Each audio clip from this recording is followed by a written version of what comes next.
Structure किसका है? हम चार्ज वाले का स्ट्रक्चर सिखा रहे थे ना, किसका है? NH4 प्लस, NH4 प्लस, ध्यान देना। अब यहां पहले हम नाइट्रोजन लिख देंगे।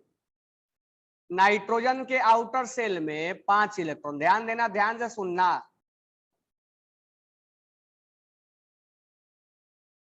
चार हाइड्रोजन है, हमने लिख दिया। अब उसके बाद हम ये डिसीजन लेंगे कि हम प्लस किस पे लगाएं, क्योंकि प्लस किसी पे लगाना होगा ना। तो प्लस लगाने के लिए दो काम है हमारे पास, या तो साइड वाले पे लगा दे या तो नाइट्रोजन पे लगा दे, दो ही एटम है। या तो हाइड्रोजन पे लगा दो या तो नाइट्रोजन पे लगा दो, किसी एक पे तो चार्ज लगाना पड़ेगा ना। दोनों पे करके चेक कर लेते हैं क्या होने वाला है दोनों कंडीशन में। अगर मैं इस पे लगाता हूं प्लस, तो इसके पास जो एक इलेक्ट्रॉन है वो क्या हो जाएगा? हट जाएगा। प्लस लगाने का मतलब वो इलेक्ट्रॉन चला गया उसका, और इसके पास एक भी इलेक्ट्रॉन्स नहीं है, जीरो। तो जब जीरो इलेक्ट्रॉन से बॉन्ड कैसे बनाएगा? ये बनाएगा क्या? तो इस केस में हाइड्रोजन को हम प्लस नहीं लगा सकते। हाँ, एक और बॉन्ड बना सकते हैं इसमें, कोऑर्डिनेट बॉन्ड, वो बाद में सिखाएंगे। तो हम यहाँ पर प्लस किस पे लगाएंगे? नाइट्रोजन पे। नाइट्रोजन पे प्लस लगाते एक इलेक्ट्रॉन कम कर देना है, ध्यान रखना। पहले ये डिसाइड करना है कि हम चार्ज किस पे लगाएं, साइड वाले पे। तो ये क्वेश्चंस प्रैक्टिस करते करते आ जाएगा। तो हमने यहाँ पर डिसीजन लिया कि जो चार्ज लगाना है वो नाइट्रोजन पे लगाना है। चार्ज लगाने के बाद क्या करना है? अगर माइनस है तो एक इलेक्ट्रॉन्स बढ़ा देना है, और प्लस है तो एक इलेक्ट्रॉन्स को घटा देना है। समझ में आया क्या? तो बताओ, नाइट्रोजन पे अगर प्लस लगा दिया गया तो इसका कॉन्फ़िगरेशन किसके जैसा हो जाएगा? कार्बन के जैसा। अब ये कार्बन के जैसा ट्रीट होने लगेगा, और उस केस में कार्बन कितना बॉन्ड बनाता है? 4 बॉन्ड बना दो, 1 2 3 4, बॉन्ड तैयार, सेटिस्फाइड भी हो गया। नेक्स्ट बताना। तो समझ में आ गया क्या करना है? First we decide where the charge will be distributed, काम चार्ज को डिस्ट्रीब्यूट करे। देन अगर जिस पे डिस्ट्रीब्यूट करते हो प्लस लगाते हो तो एक घटा देना है, नहीं तो लोन पेयर में प्रॉब्लम आ जाएगा, तुम यहाँ पर एक इलेक्ट्रॉन छोड़ दोगे। समझ में आ गया ना?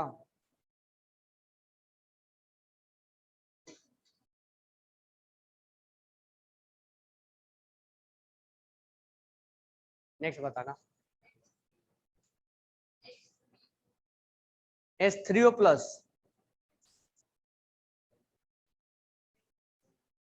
H3O प्लस, H2O प्लस होता ही नहीं, H2O होता है तो H3O प्लस। अब इस पे एक ऑक्सीजन है और एक हाइड्रोजन है, तो ऑक्सीजन लिखेंगे। ऑक्सीजन के आउटर सेल में ये लिखना मत कभी भूल जाना कि इसके आउटर वैलेंस इलेक्ट्रॉन कितने, उसको लिखना जरूरी है। इसलिए लिखना जरूरी है क्योंकि लोन पेयर कहीं बचेगा तो उसका बाद में पूछता है कि इस पे कितना लोन पेयर है।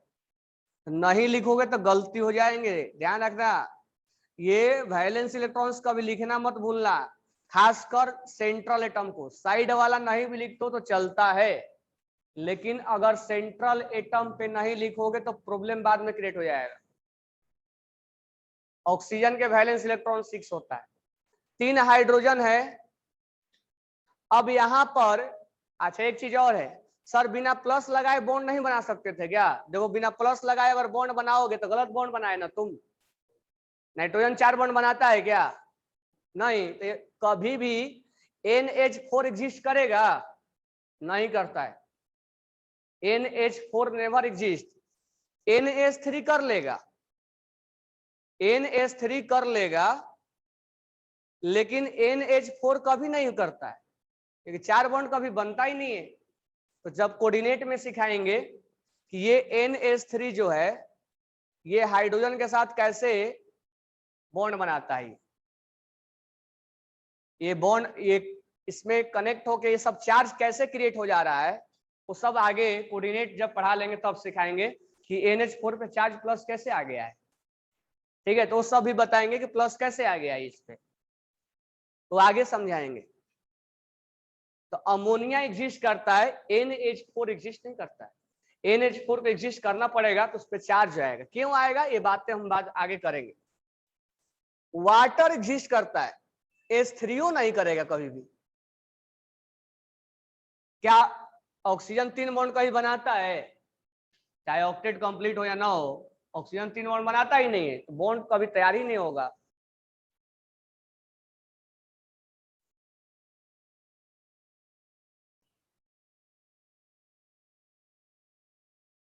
तो हम यहां पर चार्ज लगाएंगे चार्ज। अब बताओ चार्ज किस पे लगाओगे? चार्ज लगाने के बाद डिसाइड ले लिया ना डिसीजन, चार्ज किस पे लगाना है। लगाने के बाद क्या करना है? एक इलेक्ट्रॉन लोन पेयर को नहीं, एक इलेक्ट्रॉन को हटा देना है। अब ऑक्सीजन पे प्लस लगते क्या बन जाएगा? किसका कॉन्फ़िगरेशन वो वेरी कर जाएगा? एक पीछे भागेगा। अरे मत सोचना सर 2 चार्ज लगाने, 2 चार्ज कभी नहीं लगा सकते, -2 कभी नहीं लिखेंगे, वो डिस्ट्रीब्यूशन हम आगे करेंगे। तो इसका कॉन्फ़िगरेशन किसके जैसा हो गया? तो देखो इसके आउटर सेल में कितने इलेक्ट्रॉन है? 5, तो नाइट्रोजन का जैसा हो गया। अब ये कितना बॉन्ड बनाता है? अब 3 बॉन्ड बना लेगा ना, क्योंकि इसका कॉन्फ़िगरेशन किसके जैसा हो गया है? नाइट्रोजन के जैसा है। नाइट्रोजन 3 बॉन्ड बनाता है।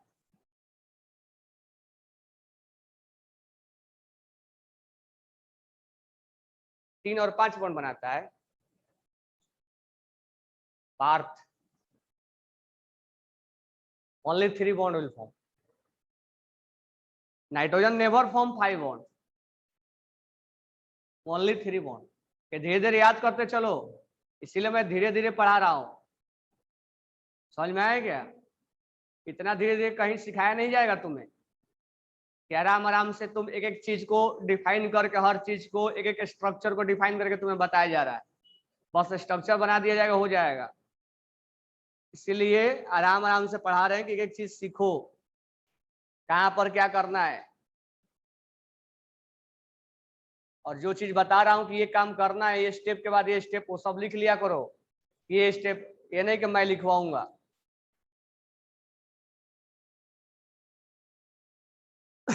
नेक्स्ट बताना। BF4 minus. देखो BF3 एग्जिस्ट करता है, क्योंकि 3 बॉन्ड बनाता है। अगर 4 है तो माइनस आएगा। कैसे आ जाएगा वो सब आगे बताएंगे। तो बोरॉन है, बोरॉन के आउटर सेल में 3 इलेक्ट्रॉन और 4 फ्लोरीन है। तो अब सोचो कि अगर BF4 एग्जिस्ट करेगा कभी, क्योंकि ये तो 3 ही बॉन्ड बनाता है, फिर ये कैसे बॉन्ड बनाएगा इसके साथ? तो BF4 नेवर एग्जिस्ट। माइनस लगा हुआ, ये एग्जिस्ट करेगा। अब बात है कि माइनस किस पे लगाएं, फ्लोरीन पे लगाएं या बोरॉन पे लगाएं। दो ही हमारे पास ऑप्शन है। अगर फ्लोरीन पे लगा दिए तो फ्लोरीन बन जाएगा नियॉन, और नियॉन बॉन्ड नहीं बनाता है। समझना है कैसे नियॉन बन जाएगा ना? फ्लोरीन का 9 है, एक गेन कर लेगा, 10 हो जाएगा। 10 हो जाएगा तो नियॉन बन जाएगा। नियॉन बॉन्ड बनाता नहीं है, तो हमें माइनस इस पे लगाना है। तो मुझे बताओ कि अगर बोरॉन पे माइनस लगाओगे, सॉरी हाँ माइनस, तो क्या बन जाएगा? कार्बन आगे बढ़ेगा, मतलब 5 से 6 हो जाएगा, और 6 होता है कार्बन का। कार्बन कितना बॉन्ड बनाता है? 4 बॉन्ड।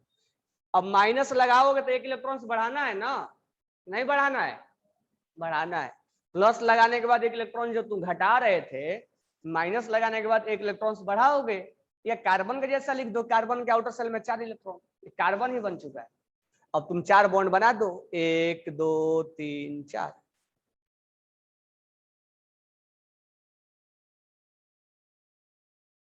नेक्स्ट बोलना। इसमें 2 ही काम करना है तुम्हें। तुम्हें डिसाइड करना है कि चार्ज कहाँ लगाएं, और चार्ज लगाने के बाद तुम्हें 1 इलेक्ट्रॉन्स का लॉस और गेन करना है, और ये चीज समझना है कि उसका कॉन्फ़िगरेशन किसके जैसा रूप ले लिया है। ठीक है, प्लस होगा तो एक पीछे भागेगा, माइनस होगा तो एक आगे भागेगा। नेक्स्ट बोलना। O2 -2 है। अब देखो यहाँ O2 है, O2 का तो ऐसे होता है। अब O2 -2 है, तो बताओ ये पर ऑक्साइड है कि सुपर ऑक्साइड है, या ऑक्साइड है?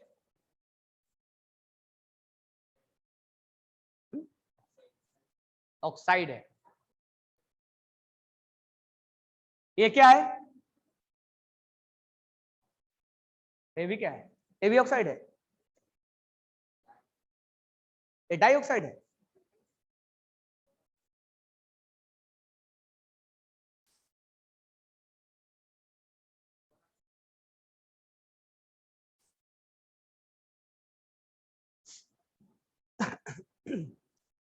बताओ क्या है? पढ़ाया हुआ है। ये ऑक्साइड है ना? और ये और ऑक्साइड, और ये ऑक्साइड है, ये पर ऑक्साइड है, और ये सुपर ऑक्साइड। कभी भी ऑक्सीजन पे -2 चार्ज होगा तो ऑक्साइड कहलाता है। ऑक्सीजन पे -1 चार्ज होगा तो पर ऑक्साइड कहलाता है, और ऑक्सीजन पे -1/2 चार्ज होगा तो सुपर ऑक्साइड कहलाता है। तो बताओ कि O2 -2 क्या है? क्या है ये? अब ये देखो O है, अगर इसको O2 तुम लिखोगे इस पे -4 आ जाएगा, 2 यहां से लिखोगे O2 तो एक पे एक चार्ज, तो दूसरे पे, या ऐसा सोचो कि O2 लिख रहे हो और O2 में तुम ऑक्सीडेशन स्टेट निकाल रहे हो, तो O2 का oxidation state 2x equal to -2, x equal to, तो एक ऑक्सीजन पे चार्ज कितना आया? तुम्हारे पास दिमाग किसी के पास है ही नहीं, कैसे निकाले हम?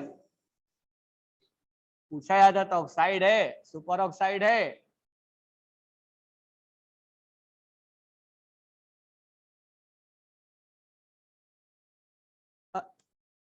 पिछले बैच में कम से कम 10 से 15 स्टूडेंट ऐसे थे जो बिल्कुल परफेक्ट थे, और आज के टाइम वो सब टॉपर है, तुम्हारे सीनियर। एक ओमकार भंडारे था, एक पार्थ था, गर्ल्स में पीसीबी में, मेडिकॉन में निधि मारो है उसमें, और ये मीका है। 10-15 ऐसे स्टूडेंट थे जो उनकी रैंक 1 आता था। पिछले बैच का मैं बता रहा हूँ, ओवरऑल रैंक 1 लाते थे हमेशा, लगभग अगर 10 में से 9 टाइम्स रैंक 1 लाते थे पीसीएम और पीसीबी में। ओवरऑल जितना रैंक जो अभी 4 और 5 बता रहा हूँ।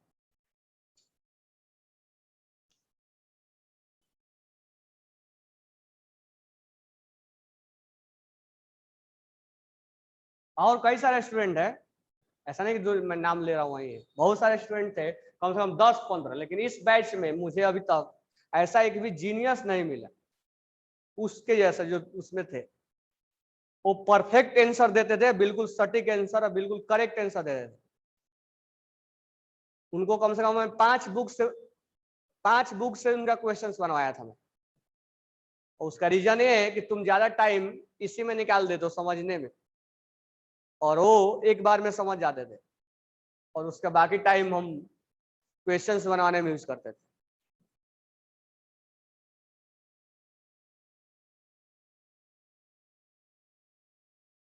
तो ये तुम्हारा तुमसे पूछा जा रहा है कि ऑक्साइड है, अब इतना टाइम जो बताया कि ऑक्साइड है कि पर ऑक्साइड है, अगर तुम बताते एक बार में तो फिर मेरे को ये टाइम आगे निकल गए होते। तुम्हें ऑक्साइड और पर ऑक्साइड अभी मालूम ही नहीं क्या है, ऑलरेडी बताया हुआ। बैच 2 को नहीं बताया था, बैच 1 को बताया हुआ है। लिख लेना, बैच 2 लिख लिया हो ना तुम लोग। अगर ऑक्सीजन पे -1 चार्ज, -2 चार्ज होगा ऑक्साइड बोला जाएगा। ऑक्सीजन पे -1 चार्ज हो O पे, ऑक्सीजन मतलब O, अगर -1 है तो परऑक्साइड बोला जाएगा, और ऑक्सीजन पे अगर -1/2 चार्ज होगा तो सुपर ऑक्साइड। इसीलिए मैं बताया क्योंकि बैच 2 को नहीं बताया हुआ। अब यहाँ पर हमें बॉन्ड बनाना है, तो ऑक्सीजन के आउटर सेल में 6 इलेक्ट्रॉन, एक और ऑक्सीजन, हमें O2-2 बनाना है। ध्यान रखना -2 चार्ज है, -2 चार्ज किसी एक एटम पर नहीं लगाएंगे क्योंकि उसका ऑक्टेट कंप्लीट हो जाएगा, फिर वो बॉन्ड ही नहीं बनाएगा। इसलिए -1 और -1 का हम डिस्ट्रीब्यूशन कर देंगे दोनों पे। तो बताओ अगर ऑक्सीजन पे -1 लगेगा तो इसका कॉन्फ़िगरेशन किसके जैसा हो जाएगा? क्लोरीन के जैसा। तो 1 इलेक्ट्रॉन्स बढ़ा देना है ना, तो चार्ज लगा दिए और 1 इलेक्ट्रॉन्स बढ़ा दिए। ये किसका रूप ले लिया? क्लोरीन का। क्लोरीन कितना बॉन्ड बनाता है? 1 बनाते, 1 बना दो।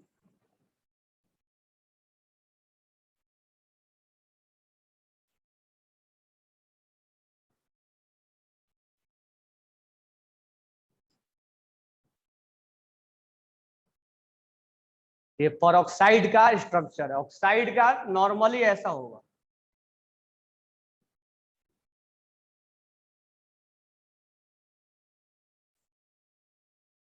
तो बाद में बनवाएंगे।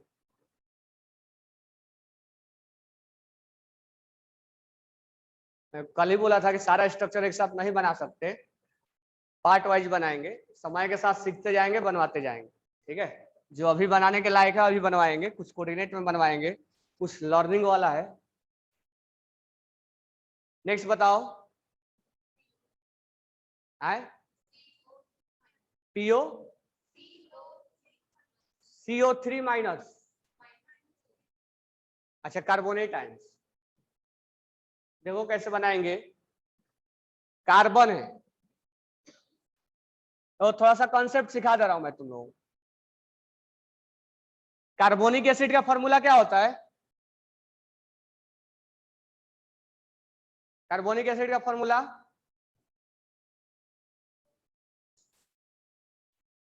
हम गधेड़ो, इस बैच ही गधा है। H2CO3। स्ट्रक्चर बनाना जानते ना? O है और H है। कार्बन के आउटर सेल में 4 इलेक्ट्रॉन, O और H है। तो मैं बताया था कि जहां एसिड आएगा तो OH तो बनाना ही तय है। ऑक्सीजन कितना बॉन्ड बनाया? 2। हाइड्रोजन 1 बनाया। अब क्या बच गया बनाने को हमारे को? हाइड्रोजन हो गया और 2 ऑक्सीजन हो गया, 1 ऑक्सीजन बचा है, तो डायरेक्ट डबल बॉन्ड बनाओ। एक इसका फॉर्मूला स्ट्रक्चर है कार्बोनिक एसिड का, है ना? है या नहीं है? अब जब पानी में डालते हैं तो बताओ, पानी में डालने पे एसिड क्या रिलीज करता है? OH या H? H+ रिलीज करता है। देखो कैसे रिलीज करेगा ये। जब पानी में डालेंगे तो ये बॉन्ड पानी तोड़ देता है इसको, यही तोड़ता है। सब बोलोगे सर ये क्यों नहीं तोड़ता? ये स्ट्रॉन्ग होता है, ये वीक होता है। तो अब ये जब तोड़ता है तो यहाँ 2 इलेक्ट्रॉन है। कितने इलेक्ट्रॉन है? क्योंकि 2 इलेक्ट्रॉन्स मिलकर एक बॉन्ड बनता है। ये 2 इलेक्ट्रॉन्स मिलकर एक बॉन्ड बना हुआ है। ये 2 इलेक्ट्रॉन्स यहाँ है, ये बॉन्ड टूट जाता है। जब टूटता है तो दोनों, एक इलेक्ट्रॉन्स इसमें किसका है? ये जो 2 इलेक्ट्रॉन से बॉन्ड बना है, एक इलेक्ट्रॉन किसका है और एक इलेक्ट्रॉन किसका है?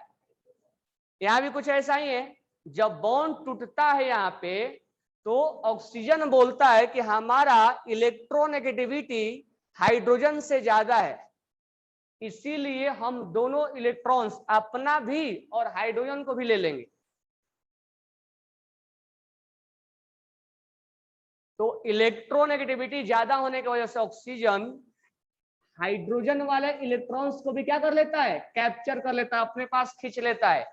और जब ये बॉन्ड टूटता है तो यहां पर ये दोनों का दोनों इलेक्ट्रॉन्स कौन ले लेता है?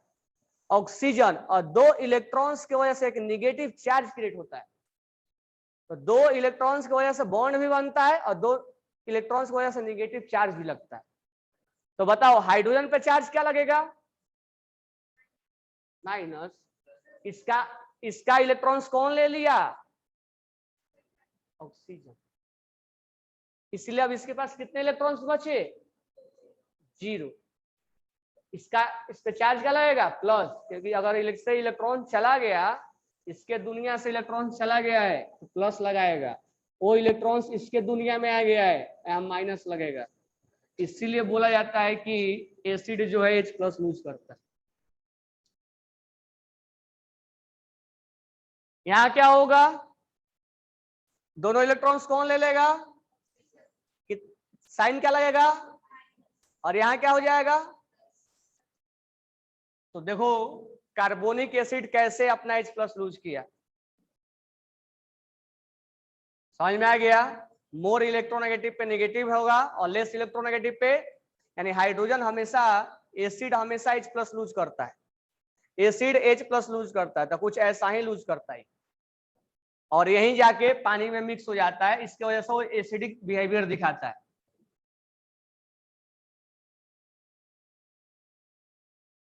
क्लियर, कितना H+ लूज किया है, नंबर ऑफ पूछा जाएगा आगे क्वेश्चन में कि कार्बोनिक एसिड कितना H+ लूज किया है, तो नंबर ऑफ H+ लूज, यानी जितना भी आगे क्वेश्चंस पूछे जाएंगे सारे के सारे स्ट्रक्चर पे बेस होगा, तो नंबर ऑफ H+ लूज है 2, और इसीलिए इसको डाई प्रोटिक एसिड के नाम से जानते हैं। डाई मतलब 2, प्रोटिक, प्रोटिक क्या बोल रहा है,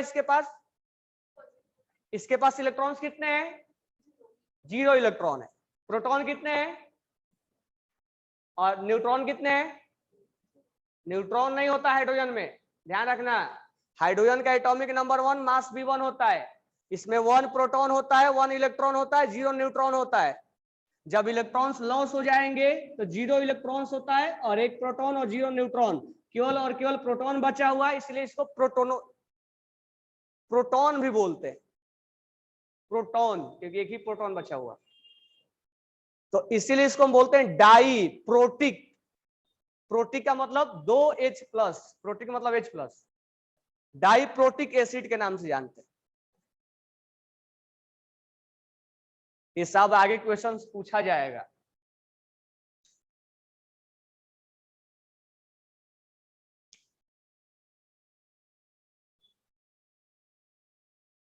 Why we not consider the isotopes in that hydrogen?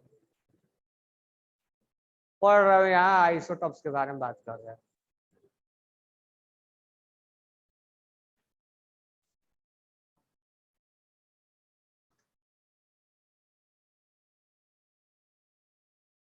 क्या ये बातें समझ में आ गई, एसिड क्या रिलीज करता है, H+। जब ओ OH से रिलेट करे, OH से अटैच होगा, तो जब बॉन्ड टूटेगा पानी में तो निगेटिव किस पे आएगा, ऑक्सीजन पे, पॉजिटिव किस पे आएगा, हाइड्रोजन पे पॉजिटिव आएगा, तो उसको हम किस नाम से जानेंगे, प्रोटॉन। जितना H+ देगा उसको हम क्या बोलेंगे, अगर एक H+ रिलीज करेगा तो मोनोप्रोटोनोइक एसिड, अगर एक H+ रिलीज करेगा तो मोनो मतलब एक, प्रोटोनोइक एसिड। अगर 2 लूज किया तो डाई प्रोटोनोइक एसिड, अगर 3 लूज किया तो ट्राई प्रोटोनोइक एसिड। 4 या 5 जल्दी लूज नहीं करता है कि होता ही नहीं।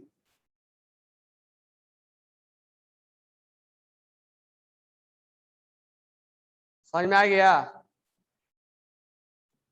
अब देखो यहाँ पे तुम किसका स्ट्रक्चर बनाने जा रहे थे, CO3-2, ये किसका स्ट्रक्चर है, CO3-2। अब यहां ध्यान देना, अब इसका मैं स्ट्रक्चर अब थोड़ा सा समझ के बनाते, क्योंकि हर बार एसिड बना के नहीं करेंगे ना, तुम्हें कार्बन लिखना है। कार्बन के आउटर सेल में 4 इलेक्ट्रॉन। अब ध्यान देना, माइनस अगर है, कितने ऑक्सीजन है, 3। अगर माइनस है, अगर बोरॉन कार्बन पे माइनस लगा हुआ है तो क्या बन जाएगा, नाइट्रोजन।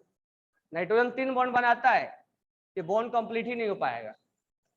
तो माइनस है तो किस पे लगाना है, इस पे -1 -1, दोनों माइनस एक ही पे नहीं लगा देना। बताओ ये किसका रूप ले लिया, क्लोरीन का। कितना बॉन्ड बनाएगा, कितना बॉन्ड बनाएगा, और ये ऑक्सीजन है, बना दो बॉन्ड। ऐसे सोचो या ऐसे सोचो,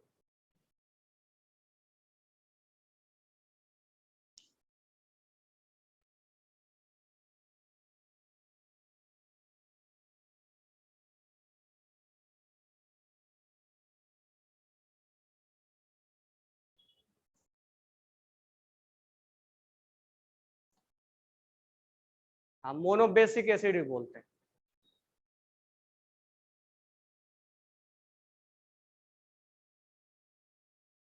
Y bond break in water,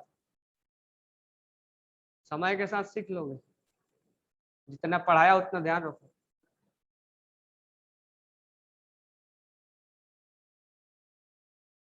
bond के बारे में क्या जानते हैं,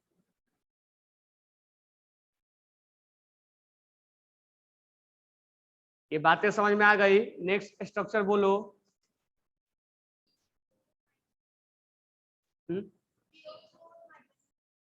PO4 -3। तो बताओ PO4 -3 मोनोबेसिक एसिड है, मोनोप्रोटोनाइक एसिड है, या डाइप्रोटोनाइक है, ट्राइप्रोटोनाइक है। H3PO3 क्या है, H3PO4 है ना, यही है ना, मतलब ये एसिड था, ये स्ट्रक्चर मैंने बनवाया था, ये स्ट्रक्चर बनवाया था मैंने, है। अरे H3PO4 फास्फोरिक एसिड, सब नाम फॉर्मूला याद होना चाहिए, रोज रटने बैठो 1 घंटा केमिस्ट्री, नाम फॉर्मूला डेली बेसिस पे रफ बुक पे पेन चला चला के याद करो। फास्फोरिक एसिड, सल्फ्यूरिक एसिड, इसका फॉर्मूला ये, ऑक्साइड, ये सारे डेली बेसिस पे रिवाइज करो, डेली बेसिस पे याद करो। ये मान के चलो कि रोज हमें उसको याद करके ही रहना है, रह जाओगे पीछे। आगे धीरे धीरे मैं स्पीड पकड़ लूंगा, इतने स्लो स्लो थोड़े बताएंगे हम। अब ये पानी में डालेंगे तो ये बॉन्ड टूट जाएगा, ये बॉन्ड टूटेगा, ये बॉन्ड टूटेगा। ध्यान रखना कौन सा बॉन्ड टूट रहा है, जहां इलेक्ट्रोनेगेटिविटी डिफरेंस है, ये बॉन्ड नहीं टूट पाएगा, इसमें ज्यादा इलेक्ट्रोनेगेटिविटी डिफरेंस नहीं है, ये बॉन्ड टूटेगा। और बस इतना ही याद रखो, दोनों इलेक्ट्रॉन्स यहां आ जाएगा, चार्ज यहां क्रिएट हो जाएगा। कितना H+ लूज किया, एक यहां से, एक यहां से, एक यहां से। This one is A triprotic acid. अब ये स्ट्रक्चर किसका हो गया, PO4-। तुम अब चाहो तो ऐसे बना सकते हो, देखो फास्फोरस -3 चार्ज था ना, तो 3 ऑक्सीजन पे लगा दो -1 -1 -1, ऑक्सीजन क्या बन गया, फ्लोरीन। दूसरा अल्टरनेट तरीका बता रहा हूं, ऑक्सीजन बन गया फ्लोरीन, एक बॉन्ड एक बॉन्ड एक बॉन्ड बना दो, ये डबल बॉन्ड बना दो, इसी के जैसा।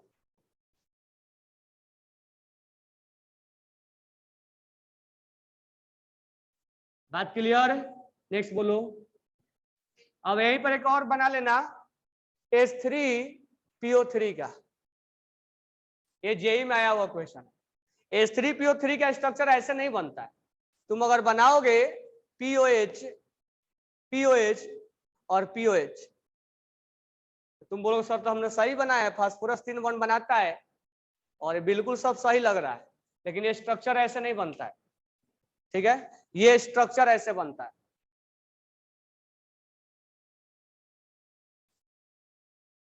P, अब तुम इसका कोई लॉजिक नहीं है सर ऐसा ही क्यों बनता है,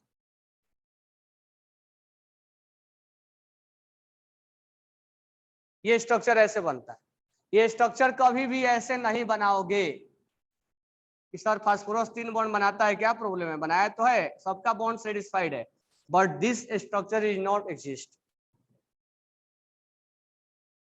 ये स्ट्रक्चर एग्जिस्ट करेगा, फास्फोरस 5 बॉन्ड बनाना पड़ेगा।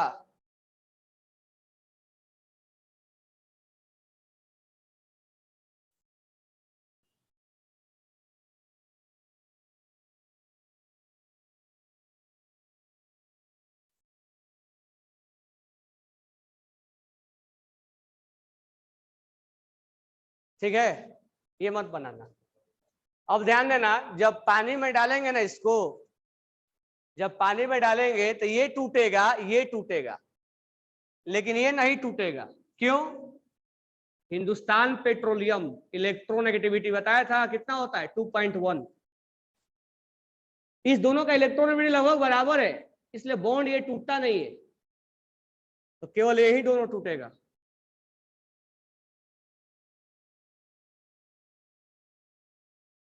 तो ये डाइप्रोटिक एसिड है और ये जेई में पूछा हुआ है।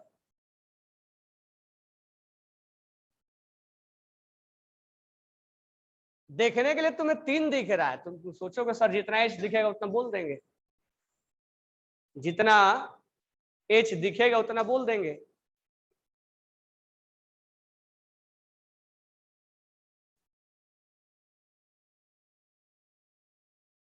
ऑल डबल बॉन्ड,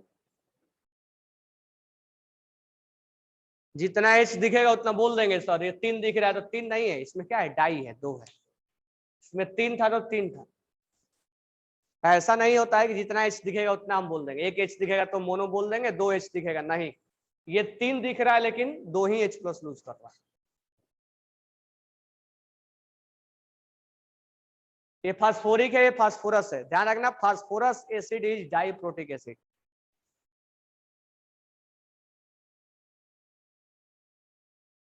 एक गधेड़े अभी ना बताया, वाई नॉट ट्राइपेरम, सब गधे हो इसमें दिमाग।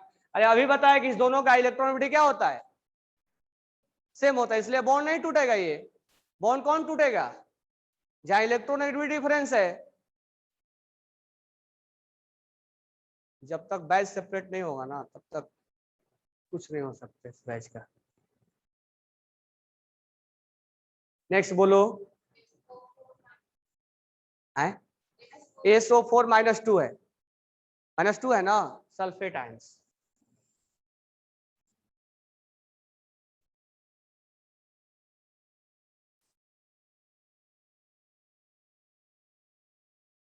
देखो SO4 -2 कहां से आया होगा, H2SO4 से आया होगा। ये बॉन्ड ऐसे बनता है,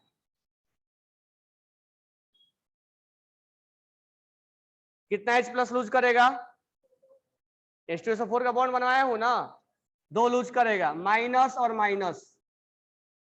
एक H2SO4 इज ए डाइप्रोटिक, ठीक है।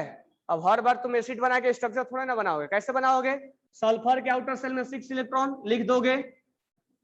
अब ये हमें बनाना है -2 का, तो ये 2 चार्ज कितने ऑक्सीजन पे लगाओगे, दोनों पे। अभी तक तुम क्या एनालिसिस कर रहे हो, एसिड में जो नेगेटिव चार्ज आ रहा है वो कहां लग रहा है,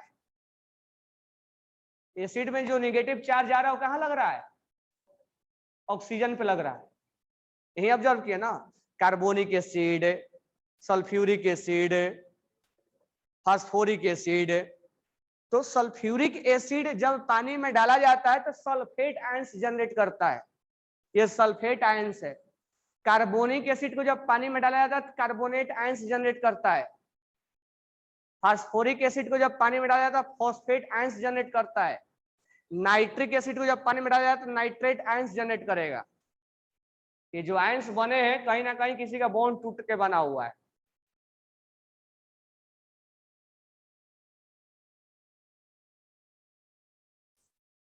Venkatesh sir please explain nitric acid structure. तो तुम्हें मैं नाइट्रिक एसिड बनाने के लिए तुमको दिया है, तुम्हारा दिमाग नहीं खराब है ना, तुम लोग को नाइट्रिक एसिड बनाने के लिए दिया हूं मैं, HNO3 का स्ट्रक्चर बना के दिया मैंने, हाँ दिया है।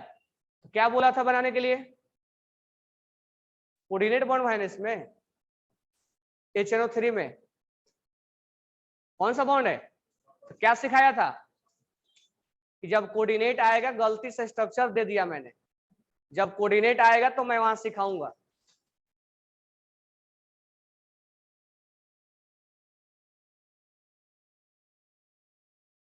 ठीक है, तो जितना सिखा रहा हूं सीखो, दिमाग मत खराब करो।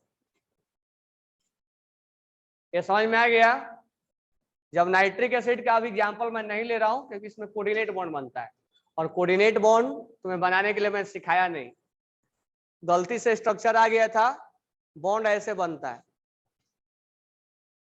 अब ये जब बॉन्ड तोड़ोगे तो क्या बनेगा, ये NO3 -1, चार्ज कहां लगेगा, NO3 -1, ये नाइट्रेट आयंस है, ये मोनोप्रोटिक एसिड है, इसलिए मैं एग्जाम्पल में फोकस नहीं कर रहा हूं, इसमें कोऑर्डिनेट बॉन्ड बना है। क्यों, आगे पढ़ाएंगे अभी कोऑर्डिनेट जब आएगा तो।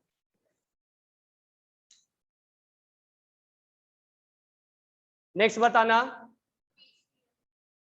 PCl plus PCl4 plus. अब देखो यहां पर PCl4 अगर होता तो क्या PCl4 एग्जिस्ट करता, क्या PCl4 एग्जिस्ट करता, क्या क्यों नहीं करता एग्जिस्ट PCl4 है? हाँ 3 और 5 बॉन्ड बनाते हैं, यहाँ कितना बॉन्ड बना दिया है, 4, तो ये स्ट्रक्चर में गलत बना रहा है ना, मतलब PCl4 नेवर एग्जिस्ट, PCl कर जाएगा, PCl5 कर जाएगा, लेकिन PCl4 नेवर एग्जिस्ट। इस पे लगा हुआ है चार्ज, तो अब मुझे बताओ प्लस कहां लगाओगे। अब सोचो कि अगर क्लोरीन पे प्लस लगाओगे तो क्या बन जाएगा, 16, 16 किसका होता है, सल्फर का। हम प्लस कहां लगाना चाहेंगे,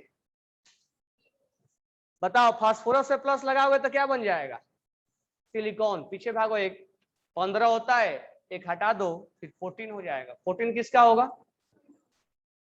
14 सिलिकॉन का होता है ना, प्लस लगाओगे तो सिलिकॉन बने। सिलिकॉन कितना बॉन्ड बनाता है, 4, कार्बन फैमिली का है, कार्बन के नीचे क्या है, सिलिकॉन, कार्बन भी 4 बॉन्ड, सिलिकॉन भी 4 बॉन्ड, ये 4 बॉन्ड अच्छा, एक प्लस लगाते हैं, इलेक्ट्रॉन्स क्या कर देंगे, हटा देंगे, बॉन्ड तैयार हो गया।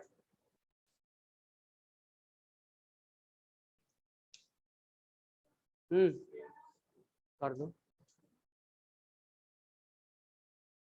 नेक्स्ट बताना, आयंस का हो गया, चलो अब हेडिंग डालो, अभी कोऑर्डिनेट नहीं पढ़ाएंगे, अब हेडिंग डालो, sigma and pi bond concept, sigma and pi bond concept,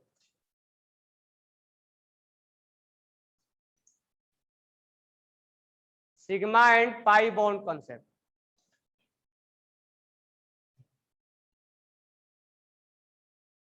SCl4 भी होता है क्या, बाकी का स्ट्रक्चर आगे बनवाएंगे, ठीक है, अब ये नहीं कि पूरा केमिस्ट्री में स्ट्रक्चर पूरा खत्म हो गया, अभी आगे बनाएंगे, समय के साथ सब होगा, कोऑर्डिनेट अभी बहुत सारी चीजें सिखाना है।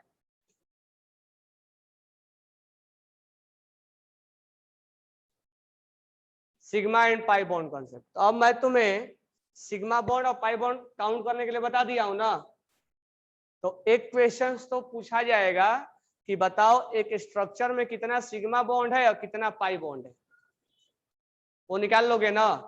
अब सिग्मा और पाई बॉन्ड क्या होता है उसका कॉन्सेप्ट समझना, और ध्यान पूर्वक समझना, अलर्ट हो, एक बार में समझ जाना है कि सिग्मा बॉन्ड और पाई बॉन्ड क्या होता है, ठीक है। अब यहां पर हम समझा रहे हैं तुम्हें सिग्मा बॉन्ड और पाई बॉन्ड कैसे बनता है, इसका आंसर ढूंढना कि सिग्मा बॉन्ड पाई बॉन्ड क्या होता है, कब सिग्मा बोलेंगे कब पाई बोलेंगे, कौन स्ट्रांग होता है, सिग्मा स्ट्रांग होता है या पाई स्ट्रांग होता है, सिंगल बॉन्ड बनता है तो केवल सिग्मा ही क्यों बोला जाता है, डबल बॉन्ड बोला जाता है तो सिग्मा और एक पाई क्यों ऐसा होता है, क्यों नहीं दोनों पाई हो जाता है, क्यों नहीं दोनों सिग्मा हो जाता है, ट्रिपल बॉन्ड में एक सिग्मा और 2 पाई क्यों होता है, क्यों नहीं तीनों। इन सब का क्वेश्चंस का आंसर तुम्हें ढूंढना है जो मैं बताऊंगा, ठीक है। तो ये क्वेश्चंस तुम्हारे दिमाग में होना चाहिए और मैं बता रहा हूं, और तुमसे सब क्वेश्चंस का आंसर पूछेंगे, ध्यान देना। स्टार्ट करते हैं, सिग्मा, सिग्मा को सिंबॉलिक में ऐसे लिखेंगे, सिग्मा बॉन्ड, और हम लिखेंगे पाई बॉन्ड, पाई बॉन्ड को सिंबल में मैथ की तरह पाई लिखते हैं।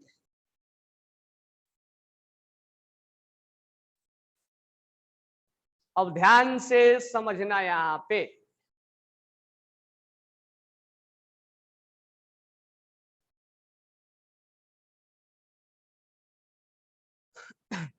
उससे पहले मैं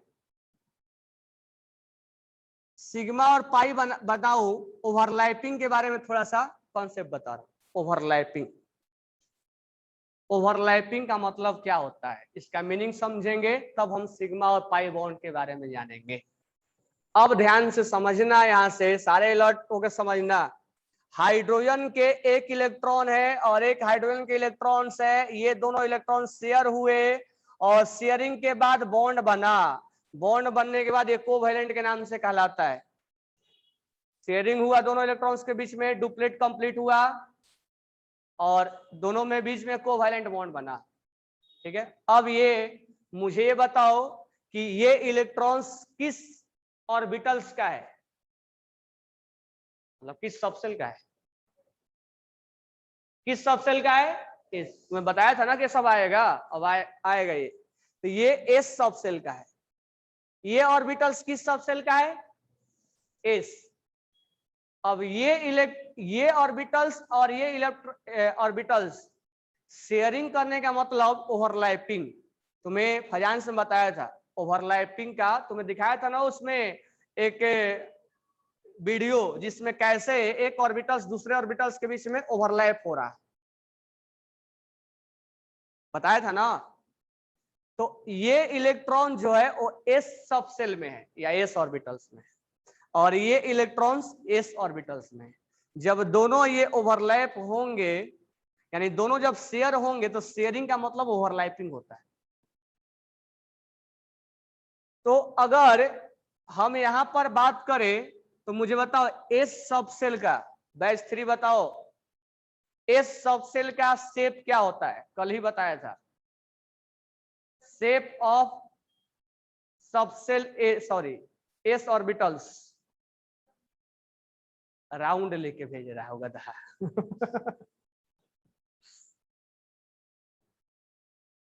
एस का डंबल शेप होता है कि डबल डंबल होता है, डंबल या डबल डंबल, डंबल होता है ना, डबल डंबल है, सिंगल डंबल होता है, डबल डंबल होता है। साफा महा बेकार हो तुम लोग। अरे एस का स्फेरिकल होता है। क्या तुम लोग पढ़े हो क्या, ये किसी एक 9th क्लास के बच्चों को बैठा के बता दिया जाए। तुम लोग सही में रियली में 10th क्लास तेज है, जो फाउंडेशन यहाँ पढ़ता है तुम लोग से बहुत तेज है वो लोग।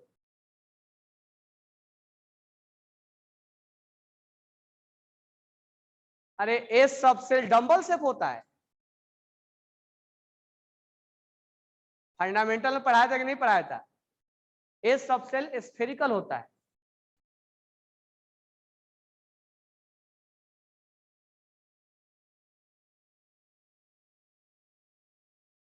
एक वो बोल रहा है कि राउंड होता है, चलो कम से कम उसको याद तो है कि राउंड हो रहा है, स्फेरिकल है। चलो, ये एस सबसेल क्या है, स्फेरिकल है। इसमें इलेक्ट्रॉन है, क्लॉकवाइज है कि एंटी क्लॉकवाइज हमें नहीं मालूम। और ये इलेक्ट्रॉन जो है एस सबसेल में, ये भी स्फेरिकल है। ये एस सबसेल है और ये एस सबसेल है। दोनों इलेक्ट्रॉन्स अभी क्या होने वाले हैं,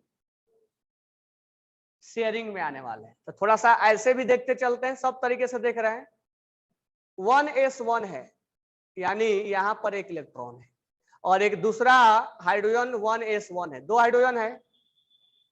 अब ये इलेक्ट्रॉन्स और ये इलेक्ट्रॉन्स, यानी हम बोलते हैं ना कि unpaired electrons will take participate in bonding. तो ये इलेक्ट्रॉन्स और ये इलेक्ट्रॉन्स मिलके क्या हो जाएंगे, पेयर्ड। अब ये कौन क्लॉकवाइज होगा कौन एंटी क्लॉकवाइज, ये दोनों पेयर्ड हो जाएंगे, शेयर हो गए। यानी ये दो इलेक्ट्रॉन्स पे अब इसका अधिकार इसका भी है और इसका भी है। ये दो इलेक्ट्रॉन्स इसका भी कहलाएगा, दो इलेक्ट्रॉन्स इसका भी कहलाएगा। तो एक एक मिलके दो हो गए हैं। यहाँ शेयरिंग हुआ है, शेयरिंग का मतलब ओवरलैपिंग होता है। ये s ऑर्बिटल्स और ये s ऑर्बिटल्स जो एक एक इलेक्ट्रॉन्स रखे हैं वो आपस में ओवरलैप होंगे, ओवरलैपिंग होगा। या तो ऐसे समझो या तो ऐसे समझो, दोनों तरीके से समझना है। ये जब ओवरलैपिंग होगा तो ये दोनों इलेक्ट्रॉन्स यहाँ पर, अब ये इलेक्ट्रॉन ये पूरा का पूरा इसके ऊपर ओवरलैपिंग नहीं होगा, रिपल्सन हो जाएगा फिर तो। ये कुछ डिस्टेंस तक, जैसे ये मार्कर है, अब ये P ये स्फेरिकल है, ये स्फेरिकल, ये आया और इसके साथ ओवरलैपिंग की, इतना ही ओवरलैपिंग होगा, यानी एक इलेक्ट्रॉन इसका एक इलेक्ट्रॉन से इसका शेयरिंग में गया। और ये क्या बन गया, ये अब हाइड्रोजन का, ये हाइड्रोजन के लिए 2 इलेक्ट्रॉन्स हो गए, और इस हाइड्रोजन के लिए, ये हाइड्रोजन का ही है ना ये ऑर्बिटल्स, तो इस हाइड्रोजन के लिए 2 इलेक्ट्रॉन्स, डुप्लेट कंप्लीट, मतलब अगर ऑक्टेट चाहते हो तो, और इस इलेक्ट्रॉन्स का, हाइड्रोजन का 2 इलेक्ट्रॉन्स काउंट, यानी ये न्यूक्लियस के लिए 2 काउंट होगा और इस न्यूक्लियस के लिए 2 काउंट होगा। शेयरिंग का मतलब यही होता है ना। यहाँ तुम पहले बोलते थे ना सर 1 से 2 हो गया, यहाँ 1 से क्या हो गया, 2 हो गया। 2 हो गया कैसे, ये 2 इसके लिए भी होगा, 2 इसके लिए, इस न्यूक्लियस के लिए भी 2, इस न्यूक्लियस के लिए भी 2। Direct concept is known as overlapping, और इसको बोलते हैं s s overlapping, s s overlapping. तो पहले हम ओवरलैपिंग के बारे में जाने, राइट डाउन करो एग्जांपल है पूरा। रोहन सर लेकिन इलेक्ट्रोनेगेटिव डिफरेंस तो सेम है, तो मैं ये ना बोलूं कि आयनेशन एनर्जी अलग अलग है, इन्हें बोलूं कि इलेक्ट्रॉन की एंथैल्पी अलग अलग है, एक गधेड़े, सब जगह इलेक्ट्रोनेगेटिव डिफरेंस और आयनेशन एनर्जी थोड़े होता है। इलेक्ट्रोनेगेटिविटी डिफरेंस होने से उसको शेयरिंग से क्या लेना देना है। और अच्छा बात है कि इलेक्ट्रोनेगेटिव डिफरेंस 0 है, उसमें और अच्छा कोवैलेंट बॉन्ड बनेगा। जिसमें इलेक्ट्रोनेगेटिव डिफरेंस कम होता है उसमें अच्छा कोवैलेंट बॉन्ड बनता है। इलेक्ट्रोनेगेटिव डिफरेंस से क्या उसको खींचेगा क्या, कि आओ हम तुमको खींचते हैं, तो शेयरिंग हो रहा है। यहाँ अपना एक इलेक्ट्रॉन लेके आए, तुम अपना एक इलेक्ट्रॉन लेके आओ, यहाँ लॉस और गेन थोड़े हो रहा है, ट्रांसफर थोड़े हो रहा है। अगर इलेक्ट्रोनेगेटिव डिफरेंस नहीं है तो अच्छा शेयरिंग तो और अच्छा होगा। आयनिक में भले शेयरिंग थोड़ा बहुत होता था, मतलब ओवरलैपिंग थोड़ा बहुत होता था, आयनिक में कहाँ ओवरलैपिंग होता है, ओवरलैपिंग तो मेन कोवैलेंट में होता है। यही शेयरिंग का मेन मीनिंग है, जो तुम 10th में सुनते आ रहे थे कि इलेक्ट्रॉन शेयर होता है, शेयर, यही शेयरिंग हो रहा है। यानी एक ऑर्बिटल्स दूसरे ऑर्बिटल्स में शेयर होके उसका, अब ये 2 इलेक्ट्रॉन्स का काउंट, अगर मान लो कि पेयर्ड इलेक्ट्रॉन होता और शेयरिंग होता तो यहाँ कितना इलेक्ट्रॉन हो जाता, 3। क्या एक बॉक्स में 3 इलेक्ट्रॉन होते हैं क्या, नहीं, इसीलिए paired electrons never participate in the bonding. Single single बन के डबल बनेंगे और एक बॉक्स में डबल हो जाएगा, और इस डबल का अधिकार इस हाइड्रोजन को भी होगा, इस हाइड्रोजन को भी होगा।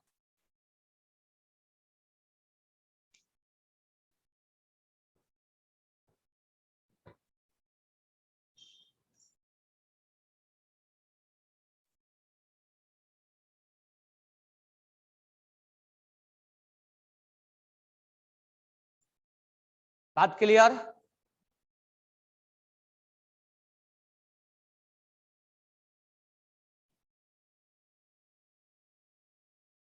तो यहाँ पर हमने क्या समझे कि हाइड्रोजन में ओवरलैपिंग कैसे होता है। यहाँ स्टेटमेंट की कोई रिक्वायरमेंट नहीं है, स्टेटमेंट की रिक्वायरमेंट है क्या, एस ऑर्बिटल्स ओवरलैप फॉर्म, ये तो मैं तुम्हें समझा रहा हूं मीनिंग। तो उस इमेजिनेशन का हम स्टेटमेंट क्या देंगे, क्या ये लिखेंगे कि s orbitals are overlap and form s orbitals, लिखा हुआ है सब। चलो नेक्स्ट लेते हैं एग्जांपल। ये बना लिए ना सारे, तो हम पहले ओवरलैपिंग का मीनिंग समझ लेते हैं। और ये ध्यान रखना ऐसे, मैं आगे अभी सिग्मा पाई में तुमसे पूछेंगे।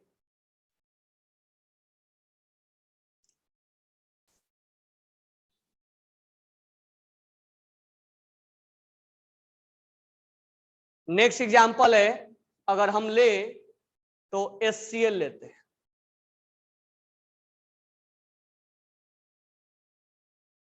अब मुझे बताओ जल्दी से, Cl में हाइड्रोजन का एक इलेक्ट्रॉन्स और क्लोरीन का एक इलेक्ट्रॉन्स पार्टिसिपेट किया शेयरिंग में, बॉन्ड बनाने में। बॉन्ड बोलो, शेयरिंग बोलो, ओवरलैपिंग बोलो, सब एक ही है। तो मुझे बताओ हाइड्रोजन का ये इलेक्ट्रॉन्स कहाँ का है, किस ऑर्बिटल्स का है,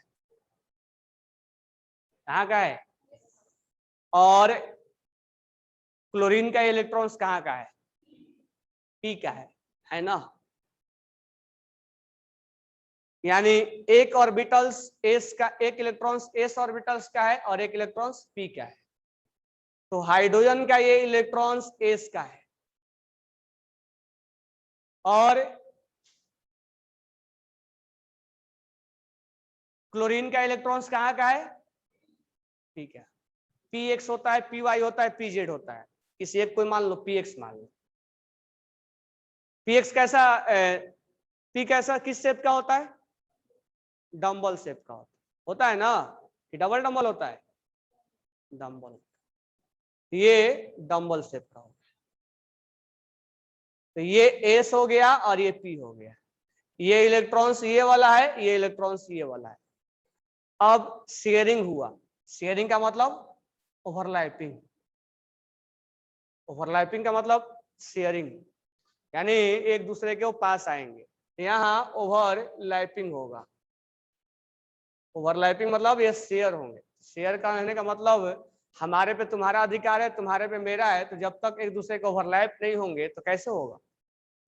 अब ये ओवरलैपिंग होगा और ये ओवरलैपिंग कुछ ऐसा होगा और यहाँ हो जाएगा दो इलेक्ट्रॉन, एक इलेक्ट्रॉन्स ये वाला और ये एक इलेक्ट्रॉन्स ये वाला। ये इलेक्ट्रॉन्स एस है और ये पी है। अब ये न्यूक्लियस किसका है? हाइड्रोजन का। और ये न्यूक्लियस यहाँ पर अगर होगा तो किसका होगा? क्लोरीन का होगा ना। तो अब क्लोरीन के लिए दो काउंट होने लग गया। तो तुम बोलते थे ना सर 7 से 8 हो गया, यानी पहले 7 था और एक और इलेक्ट्रॉन बढ़ गया और ये 1 से 2 हो गया, यानी ये इलेक्ट्रॉन्स दोनों के लिए हो गया, हुआ ना। तो इस दोनों, इसी को बोलते हैं शेयरिंग।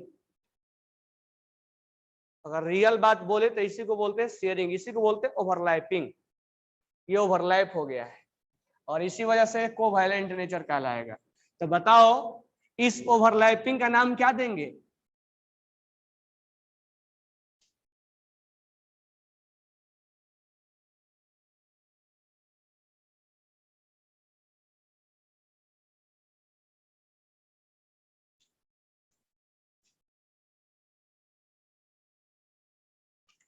दोनों को हम मान के चलेंगे क्लॉकवाइज, हमें डायरेक्शन के बारे में, क्लॉकवाइज और एंटी क्लॉकवाइज के बारे में कोई प्रिडिक्शन नहीं करना है।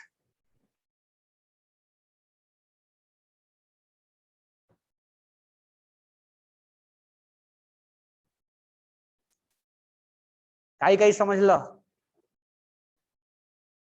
ओवरलैपिंग मतलब दो इलेक्ट्रॉन्स का शेयरिंग, दो ऑर्बिटल्स एक दूसरे के पास आते हैं, ज्यादा पास नहीं आएगा, नहीं तो क्या हो जाएगा? रिपल्सन, कुछ हद तक पास में आएगा। उसके बारे में हम अलग से पढ़ेंगे कितना वो पास में आएगा।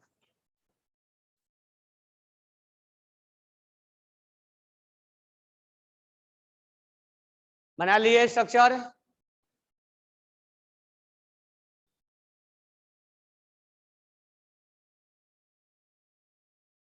तो एक एग्जांपल हमने देखा एसएस का, एक देखा हमने। अब किसका देखने वाले हैं? सोचो किसका देखेंगे? हैं? पीपी। अब हम देखेंगे पीपी का। एसएस का देख लिए, एसपी का देख लिए, अब देखने वाले पीपी का। तो बताओ ऐसा एग्जांपल जिस एग्जांपल में पीपी ओवरलैपिंग हो रहा है, मुझे ऐसा एग्जांपल एक बताओ जिसमें पीपी ओवरलैपिंग हो रहा है?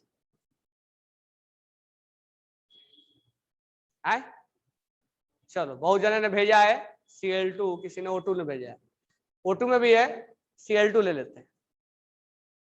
क्लोरीन के आउटर सेल में कितने इलेक्ट्रॉन? ये इलेक्ट्रॉन से शेयर करता है और ऑक्टेट भी कंप्लीट होता है। तो मुझे ये बताओ कि ये इलेक्ट्रॉन्स कहाँ का है, जो इलेक्ट्रॉन शेयर हुआ है वो इलेक्ट्रॉन्स कहाँ का है, पी का है, पी एक्स मान लेते हैं। ये इलेक्ट्रॉन्स क्या होंगे, ये भी पी एक्स का ही होगा, पी वाई का नहीं हो सकता है। क्यों नहीं हो सकता, मैं बता रहा हूं अभी।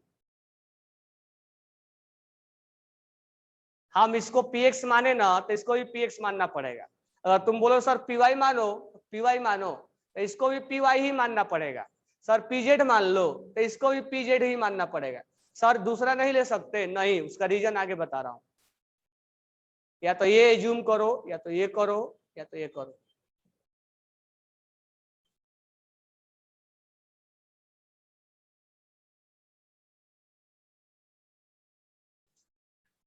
पी एक्स मान ले तो ये इलेक्ट्रॉन्स कहाँ का है, पी का। पी का शेप क्या होता है, ये पी एक्स है ना,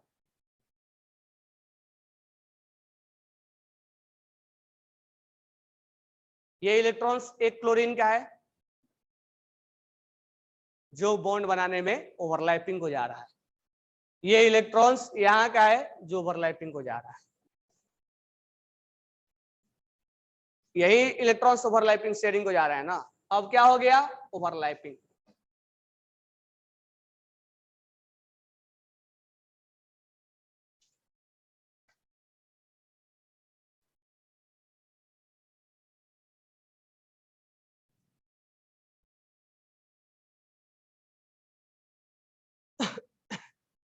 क्या हो जाएगा ये,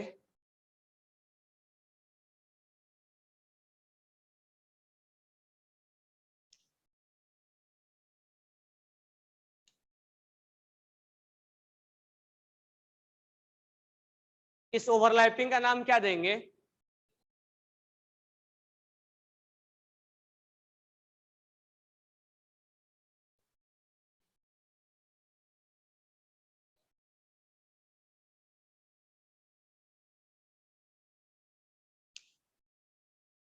बात समझ में आ गई ना। इतना ही दूर तक ओवरलैपिंग हो, उससे ज्यादा नहीं हो, क्यों, रिपल्सन हो जाए। उसके बारे में आगे बात करेंगे। कोई डाउट नहीं है ना। अब देखो ये पी एक्स है, पी वाई क्यों नहीं बोल सकते। अगर ये मान लो पी एक्स है तो ये हम पी वाई क्यों नहीं बोल सकते।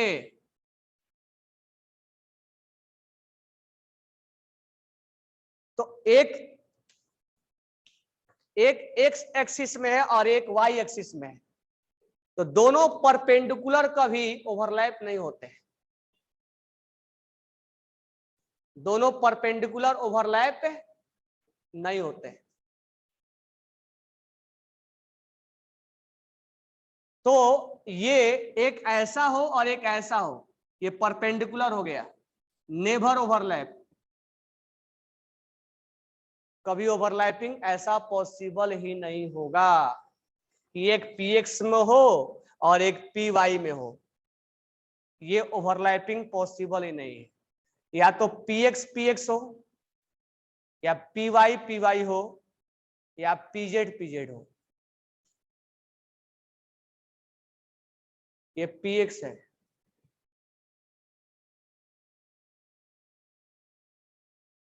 ये ओवरलैपिंग नेवर पॉसिबल। लिख लेना, लिख लेना नोट डाल के, perpendicular overlapping is never possible.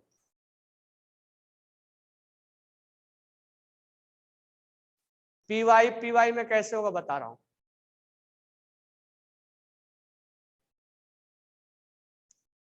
Perpendicular overlapping is not possible.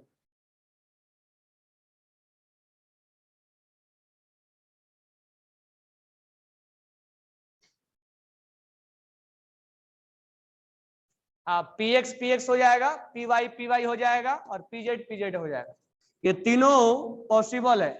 But p y p x, यानी एक गधेड़े ने बोला है कि सर पी एक्स और पी जेड नहीं बोल सकते हैं क्या।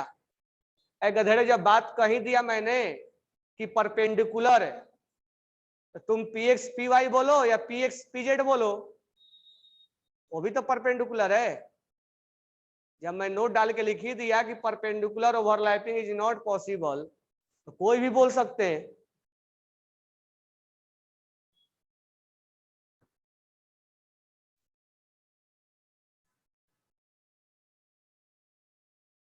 बात क्लियर हो गया? चलो अब थोड़ा सा इसमें हम बात कर लेते हैं कि जैसे हमने एक्स में बताया, सर वाई में कैसे होगा, वाई में अगर लेते हो तो कैसे लेंगे। वाई में लेना है तो कुछ डायरेक्शन चेंज नहीं हुआ है, तुम अपना एक्सिस चेंज कर दिए हो। वाई का मतलब ये हुआ कि ये वाई में है और दूसरा कहाँ है, वाई में ही है, तो दूसरा वाला वाई जो है ऐसा ही बनाएंगे हम। यानी तुम जो एक्स में बातें कर रहे थे अब किस में बातें करने लग गए, वाई में बातें करने लगे। ये वाई वाला है तो ये पी वाई है और ये पी वाई है, बस तुम अपना एक्सिस चेंज कर दिए हो। ये पी वाई है और ये पी वाई है। ऐसा थोड़े कि हम ऐसे लिखेंगे सर ये पी, ये तो पी एक्स कहलाएगा ना, ऐसा होगा कि पी वाई, और ये थोड़े है कि पी वाई ये है, तो तुम तो एक्स में मिला रहे हो, उसको मिलाना है वाई में, इसके बारे में वो अलग से बात करेंगे। ऐसा होगा जेड में भी, तो जेड में आएगा ऐसा। हाँ एक्सिस चेंज हो जाएगा। ये एक्स में तुम मिलाए, ये दिस वन इज ये एक्स है और ये वाई में तुम मिलाए। अब ये नहीं कि सर ऐसा ले लो ना, ऐसे सर ये पी वाई से मिलाओ, तो तुम उसको एक्स में मिला रहे हो, है पी वाई में लेकिन एक्स में मिला रहे हो, तो थोड़ा बाद में हम बात करेंगे इसके बारे में, वो थोड़ा इसमें देखते हैं, आगे हम बात करेंगे। जेड में कैसा होगा, ये जेड मान लो, इससे मान लो ये जेड है,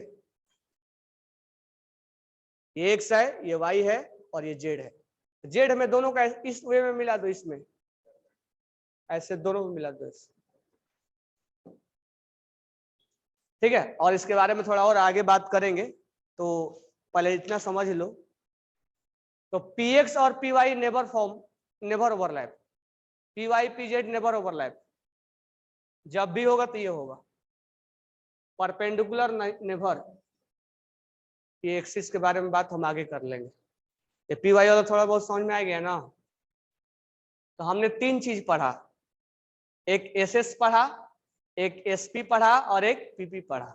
डी वाला भी है, डी भी होता है ना। डी कैसा होता है, डबल डम्बल होता है ना। अब डबल डम्बल होता है वो हम आगे समझेंगे, आगे बोले तो पहले हम थोड़ा सा और समझ लेते हैं तब डी वाला समझाएंगे। उसको भी समझना है, ऐसा नहीं कि उसको नहीं पढ़ना है, उसको हम आगे समझाते हैं क्योंकि उसमें डबल डम्बल है। अब थोड़ा सा इसमें हम और बातें करते हैं, पहले इन्हीं में बातें कर लेते हैं, जब ये समाप्त हो जाएगा और डी वाला पढ़ाएंगे। अब आगे ध्यान देना, तो ओवरलैपिंग शेयरिंग का मतलब समझ में आया, SS overlapping, SP overlapping and PP overlapping. D वाला आगे बात करेंगे, एफ वाला हमें नहीं पढ़ना है। अब फिर से हम थोड़ा बातें करते हैं, ये एस वाला और ये एस वाला, ये एस और एस, मैं इलेक्ट्रॉन्स नहीं लिख रहा हूं, जब ये ओवरलैप हुए तो इसको बोला जाएगा हेड ऑन ओवरलैपिंग।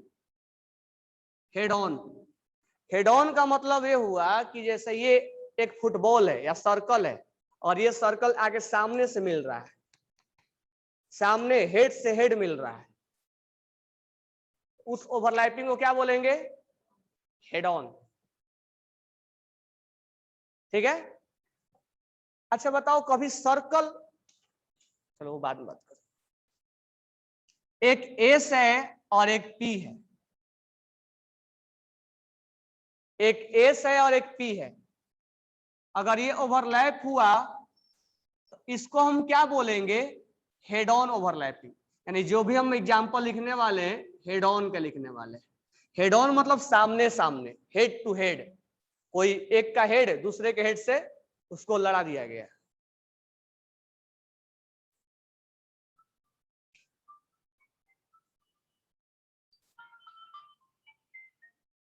हेलो जी बोलिए।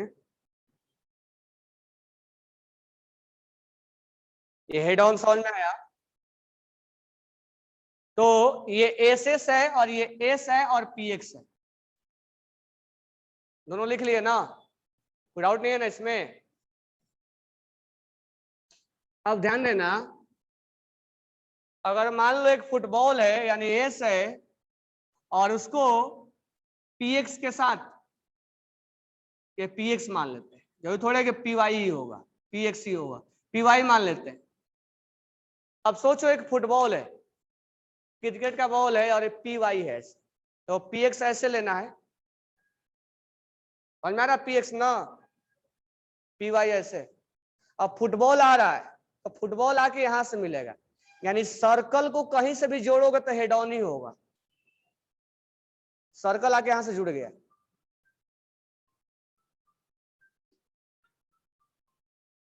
सर्कल आके यहां से जुड़ गया तो क्या होगा, ये सर्कल यहां से आके जुड़े, ये मत सोचना कि यहां से आके जुड़ेगा, सर्कल यहां से जुड़ेगा, इसको हम किस नाम जानेंगे, हेड ऑन। सर सर्कल यहां क्यों नहीं जुड़ सकता है? अगर सर्कल यहां से जुड़ जाएगा तो हम बोलेंगे नो ओवरलैपिंग, उसको ओवरलैपिंग नहीं बोला जाता है, this overlapping is not possible. चाहे वो ऊपर डंबल में ज्वाइन हो जाए चाहे नीचे डंबल में ज्वाइन हो जाए, कहीं ज्वाइन हो चलता है, बीच में ज्वाइन नहीं चलेगा। This one is known as head on, this overlapping is not possible. और ये ओवरलैपिंग का कॉन्सेप्ट किस में आया, वीबीटी में आया। इसका ओवरलैपिंग का कॉन्सेप्ट लुइस को नहीं मालूम था, तो ये ओवरलैपिंग यानी सिग्मा और पाई बॉन्ड का नॉलेज लुइस को नहीं था, ये जानकारी वीबीटी में आया। क्या ये बातें समझ में आई? तो अभी तक मैं दो चीजें बताया कि किस किस केस में ओवरलैपिंग नहीं पॉसिबल है, बताओ। परपेंडिकुलर एक्सिस में नहीं है और एस में बीच में नहीं। क्या फुटबॉल में p x p y p z decide करेंगे क्या? नहीं ना, उसमें तो 360 डिग्री होता है। तो एस में कहीं ए नहीं लिखते, s x x y x z लिखते हैं क्या? नहीं, लेकिन p x p y p z लिखते हैं। पी वाई और पी वाई का अभी बताया था ना, अभी बना के दिया था, बता रहे हैं।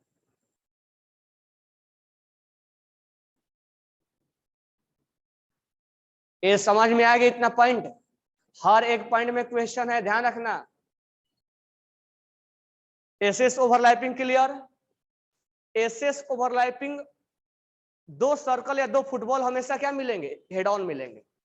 एस और पी क्लियर? ए भी हेड ऑन होगा, ए भी हेड ऑन होगा। This overlapping is not possible.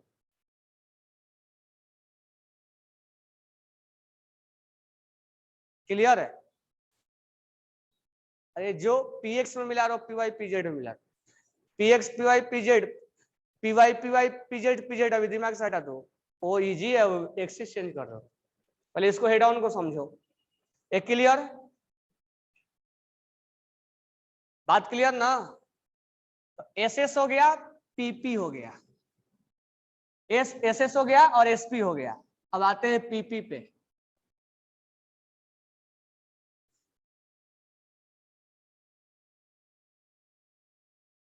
Head on का मतलब समझ में आ रहा है ना? अब पीपी पे, ये पी एक्स है और ये पी एक्स है,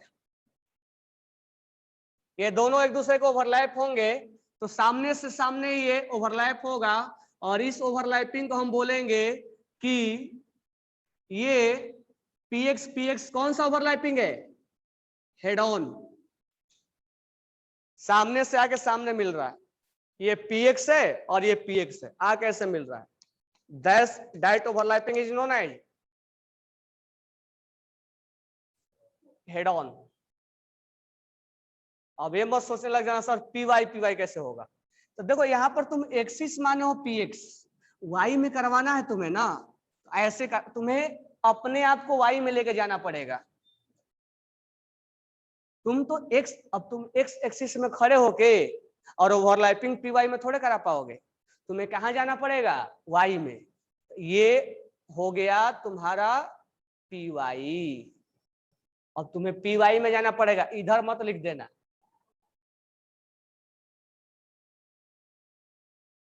ये पी वाई है, तुम्हें वाई में जाके खड़ा होना पड़ेगा, और जेड के लिए जेड में जाके खड़ा होना पड़ेगा। तो जेड वाला ओवरलैपिंग इसमें होगा। अरे बस उस एक्सिस में जाके मिला देना है, p x p y p Y.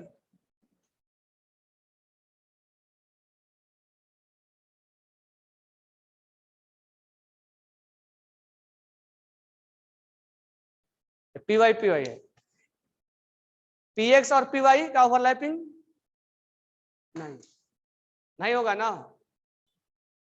तो हमने यहां देखा कि एस एस कौन सा ओवरलैपिंग कर रहा है, ऑलवेज हेड ऑन। एस और P always head on, S और P always head on. P और पी क्या कर रहा है, अब इसमें हम ऑलवेज नहीं बोलेंगे, मतलब यहां करेगा हेड ऑन।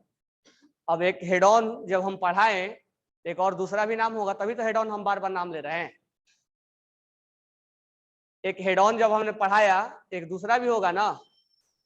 अब ध्यान से समझना, यही से जनरेट होता है सिग्मा और पाई। तो मैं तुम्हें अब एक साथ समझा रहा हूं। अभी तक हेड ऑन बताया, तो एक दूसरा भी है इसमें। अब ध्यान से समझो। तो पहले एग्जांपल बताया, पहले डायरेक्ट बताओ, पहले डायरेक्ट समझ लो। अभी तक तुम जो एग्जांपल्स लिए थे, उसमें एक ही इलेक्ट्रॉन्स का शेयरिंग करवा रहे थे, एक इलेक्ट्रॉन्स का शेयरिंग करवा रहे थे। तुम देखो 3 एग्जांपल मैंने लिया, उसमें एक एक इलेक्ट्रॉन्स का शेयरिंग करवा रहे थे, भले वो एसएस का हो या एसपी का हो या पीपी का हो। अब मान लो 2 इलेक्ट्रॉन शेयरिंग हो रहा है 2 एटम के बीच में, ऑक्सीजन मान लो।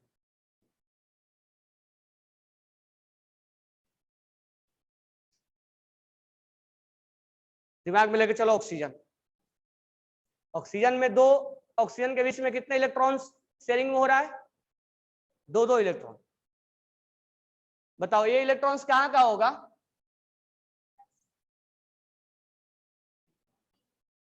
कहाँ का होगा, ये इलेक्ट्रॉन्स कहाँ का होगा, ये कहाँ का होगा, ये कहाँ का होगा, होगा ना। तो this one is a PP overlapping और this one is a PP. चलो इसको एक समय के लिए पीएक्स मान लो, तो ये क्या होगा, पीवाई या पीजेड, पीवाई नहीं होगा ना। एक समय के लिए पीवाई मान लो, क्योंकि तुम जानते हो ना कि दो दो का मतलब कुछ ऐसा है। ऑक्सीजन याद है ना तुम्हें, ऐसा कुछ होने वाला है, लास्ट वाला मालूम है ना।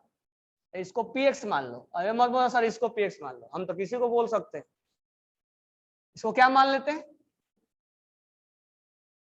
2 इलेक्ट्रॉन्स में से एक इलेक्ट्रॉन्स कहाँ के, और एक इलेक्ट्रॉन्स पीवाई। तो इसको पीएक्स माने तो इसको क्या मानना पड़ेगा, इसको पीवाई माने तो इसको क्या मानना पड़ेगा, जेड नहीं मान सकते ना।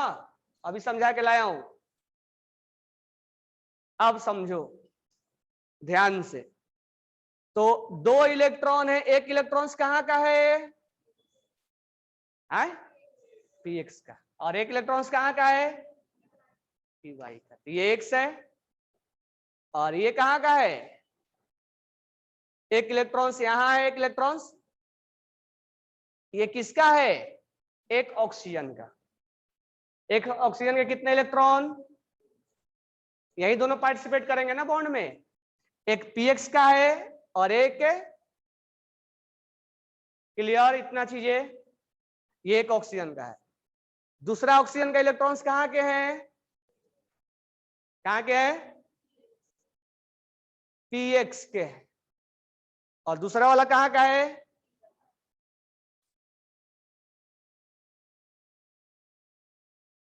ना।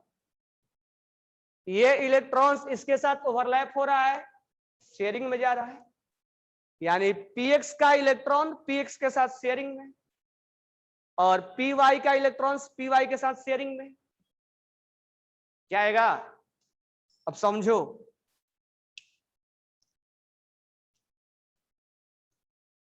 ध्यान से समझना, मार्कर पे समझा रहा हूं, तो यहां समझा रहा हूं, दिख रहा है ना मार्कर?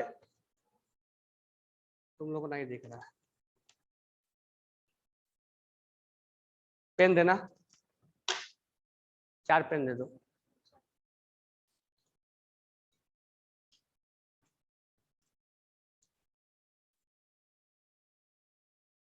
ध्यान देना, ये px है और ये क्या है? py। ऐसे दिख रहा है, हाथ उल्टा करना पड़ेगा, फिर वही बात हो गया। px है और ये py, ये px है और एक py है, दो एक्सिस दिख रहा है ना। अब सोचो, px py दिख रहा है सबको, अब पास पास लाओ, ओवरलैप कराओ, कंप्लीटली ओवरलैप नको, इतना, ये ओवरलैप हो गया, ये इलेक्ट्रॉन्स के साथ इस इलेक्ट्रॉन्स का ओवरलैपिंग हुआ, और ये जो है वो दूर से ओवरलैप करेगा। पहले समझ लो, यहां पे ये पास पास जब लाओगे तो रिजल्टेंट में क्या आएगा? ये ओवरलैप, कौन सा? ये और ये ओवरलैप हो गया ना? हुआ कि नहीं हुआ?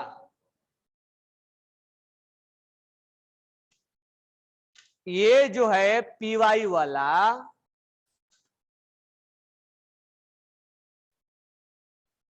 अब ये मत सोच लेना ना कि यहाँ पर ये पूरा का पूरा ओवरलैप हो जाएगा, मतलब ये इसके ऊपर आ जाएगा पूरा, ऐसा नहीं होगा। ये इलेक्ट्रॉन्स px का, ये px के साथ क्या हुआ? इस ओवरलैप को क्या नाम देंगे? Head on. ये इलेक्ट्रॉन्स को इसके साथ ओवरलैप होना है, क्या दूर से हो पाएगा क्या? एक यहां है और एक यहां है, क्या हो पाएगा? नहीं ना, होता है, उसको बोलते हैं पैरेलल ओवरलैपिंग, ऐसे जाके हो जाएगा ऐसे। तो मैं तुम्हें यही समझाने की कोशिश कर रहा था कि ये इलेक्ट्रॉन इसके साथ ओवरलैपिंग होता है, इतना तुम्हें दूर दिखाया जा रहा है, एक्चुअली इतना दूर होता नहीं, तो मैं तुम्हें अलग से दिखा दे रहा हूं। तो this one is called head on, head on, तो हेड ऑन तो पढ़ते आ रहे हैं, जब दूर से ओवरलैपिंग होगा उसको बोलते हैं पैरेलल ओवरलैपिंग या लेटरल ओवरलैपिंग, पैरेलल ओवरलैपिंग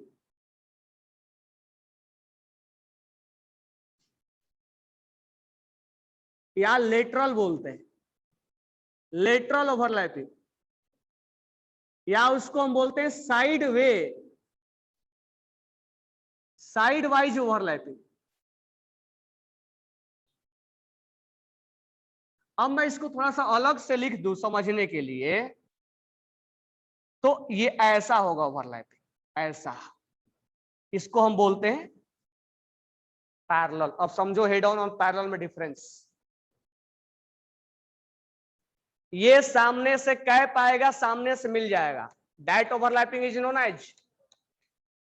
ये कैप ऐसे आया और ऐसे मिला, क्या इसको हेड ऑन बोलोगे? नहीं, ये पैरेलल है,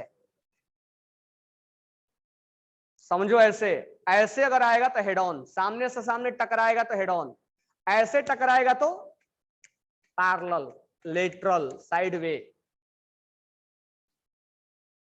तो हम दो ओवरलैपिंग पढ़ाए तुम्हें, एक हेड ऑन पढ़ाए और एक पैरेलल पढ़ाए, पढ़ाए ना? एक हेड ऑन पढ़ाया और एक क्या पढ़ाया? पैरेलल। पैरेलल समझ में आ गया ना? है क्लियर बात है? कोई डाउट नहीं है ना? तो इसलिए अभी डी नहीं बताया, अभी सब कुछ इसी पे चलेंगे। क्या एस जो ऑर्बिटल है, कुछ आंसर बताओ मेरे को जो अभी तक पढ़े सोच के। एस ऑर्बिटल पैरेलल बनाएगा या हेड ऑन बनाएगा या दोनों बना सकता है? तो उसका आंसर है हेड ऑन। एस कभी भी पैरेलल, कोई चीज अगर राउंड में है तो या तो वो ऐसे आए या ऐसे आए, जब भी आएगा तो हेड ऑन ही उसका कहलाएगा, कहलाएगा ना। तो नोट डाल के लिखना कि एस ऑर्बिटल्स नेवर फॉर्म ऐसे लिख लो, S orbitals always form head on overlapping. s orbitals always form head on, never form parallel। क्योंकि राउंड है ना, अगर मान लो राउंड को इससे जोड़ना है तो कहीं से भी जोड़ो, क्या कहलाएगा? हेड ऑन ही कहलाएगा ना, चाहे एसएस का हो चाहे एसपी का हो। एस कभी भी पैरेलल नहीं बनाता है, हेड ऑन बनाएगा। और पी ऑर्बिटल्स हेड ऑन भी और पैरेलल भी। तो लिख लेना P orbitals form both head on and parallel.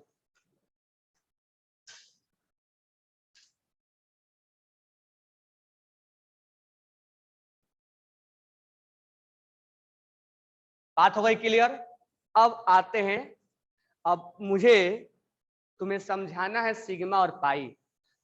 तो सिग्मा और पाई तुम्हें कोलिजन ओवरलैपिंग क्लियर हो गया, हेड ऑन और पैरेलल क्लियर। एस तो बनाता नहीं है और पी बनाता है। अब यहां से सिग्मा और पाई बहुत आसान हो गया। सिग्मा उसको बोला जाता है जहां पर, सिग्मा बॉन्ड उसको बोला जाएगा जहां पर हेड ऑन ओवरलैपिंग होता है। हेड ऑन ओवरलैपिंग हुआ,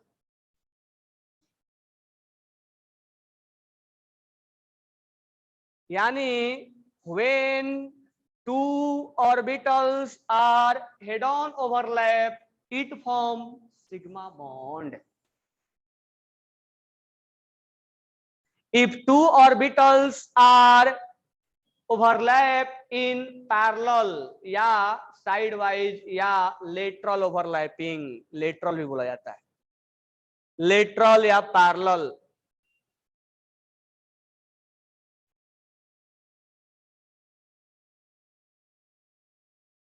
when two orbitals are overlap in lateral way या parallel way that is known as pi bond। तो ओवरलैपिंग के बेसिस पे बॉन्ड का नाम दिया गया है कि जब तुम हेड ऑन टकराओगे तो सिग्मा बोलेंगे और जब पैरेलल टकराओगे तो पाई बोलेंगे। अब ध्यान से समझना, आगे तुमसे मैं क्वेश्चंस पूछ रहा हूं। अगर एक बॉन्ड है, ध्यान से समझना, यहां सब क्लियर हो गया ना, किसी को डाउट नहीं है ना? अगर एक ही बॉन्ड है, एक ही बॉन्ड है और दोनों के बीच में पी और पी है, जैसे Cl2 वाला एग्जांपल ले लो, तो जब एक बॉन्ड है और पी ओवरलैप होगा तो वो कौन सा होगा, हेड ऑन होगा या पैरेलल होगा? पैरेलल नहीं हो सकता ना, यानी सिंगल में कभी भी पैरेलल नहीं हो सकता है। यानी जब जब सिंगल बॉन्ड बनेगा तब तब वो सिग्मा कहलाएगा। यस और नो? क्योंकि सिंगल में कभी भी पैरेलल हो नहीं सकता है। पैरेलल तब होगा जब उसको एक हेड ऑन तैयार कर लिया होगा, तभी पैरेलल पॉसिबल है। तो एक एक अगर बॉन्ड बनता है, एक बॉन्ड बनता है तो उसमें कभी भी पैरेलल नहीं हो सकता है, जब भी होगा हेड ऑन ही होगा। इसका मतलब सिंगल बॉन्ड में ऑलवेज सिग्मा या पाई, इसलिए सिंगल बॉन्ड नेवर फॉर्म पाई। अब मान लो इसको दोनों को मिलना है तो हेड ऑन ही मिलेगा ना, चाहे ऐसे मिलाओ चाहे ऐसे मिलाओ चाहे जेड में मिलाओ, जब भी मिलाएंगे तो क्या मिलाएंगे, हेड ऑन मिलाएंगे। समझ में आ गया? अगर अब याद करो, अच्छा एस वाला जब होगा तो एस वाला कभी भी पाई बॉन्ड नहीं बनाता है। बताओ क्यों नहीं पाई बॉन्ड बनाता है? S never form pi bond. Why? हाँ, एस जब भी टकराएगा तो कैसे टकराएगा? Head on टकराएगा। तो तुमसे क्वेश्चन में पूछा जाएगा कि एस क्यों नहीं पाई बनाता है, मतलब सबका आंसर मैं लिखवाऊंगा, मैं पूछ रहा हूं। अब ध्यान देना, डबल बॉन्ड पे ध्यान दो। डबल में एक सिग्मा एक पाई क्यों होता है? अब ध्यान देना, डबल में एक सिग्मा एक पाई इसलिए होता है कि जब दो ऑर्बिटल्स आपस में ओवरलैप होता है तो एक ओवरलैपिंग हेड ऑन हो जाता है और एक ओवरलैपिंग, तो इसीलिए पाई बॉन्ड का जनरेट करता है और एक सिग्मा बॉन्ड का जनरेट करता है। इसीलिए एक सिग्मा होगा और एक पाई होगा।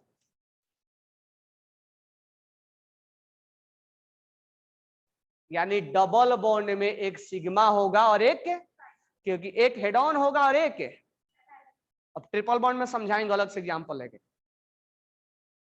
पर इतना समझो। क्या क्या लिखे? तो लिखे ना, head on overlapping will form sigma, lateral और parallel overlapping is form.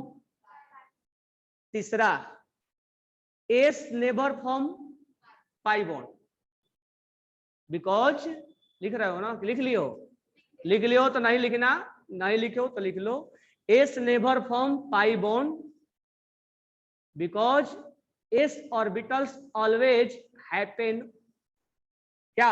Head on overlapping. अपने से भी लिख सकते हो।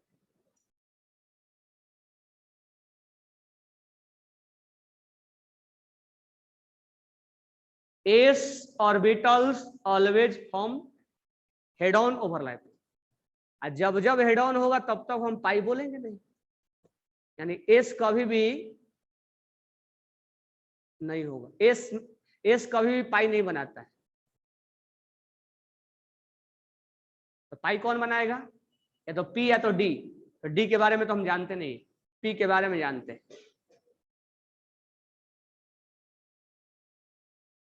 नेक्स्ट क्वेश्चन लिखो, एक घर से लिखना। Why single bond is always sigma? Why single bond between two atom is always sigma?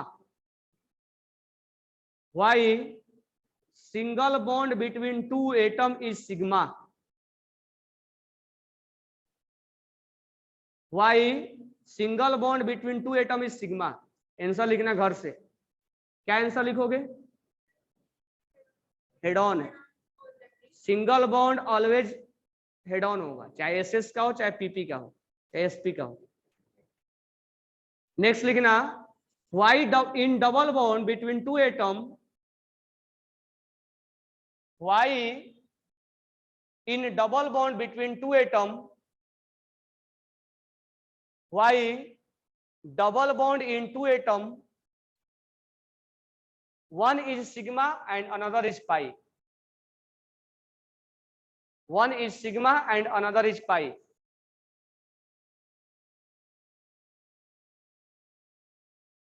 Answer क्या होगा? एक हेड ऑन होगा, एक क्या होगा? इसीलिए जब दो ओवरलैपिंग होगा, दो बॉन्ड बनेगा तो दो ओवरलैपिंग, एक सिग्मा बनाएगा एक पाई बनाएगा। ट्रिपल वाला मैं अभी समझा रहा हूं। तीसरा क्वेश्चन, बताओ सिग्मा और पाई में कौन स्ट्रॉन्ग है? सिग्मा स्ट्रॉन्ग है। क्यों? क्योंकि वो हेड ऑन हो रहा है ना, तो वो ओवरलैपिंग स्ट्रॉन्ग होगा।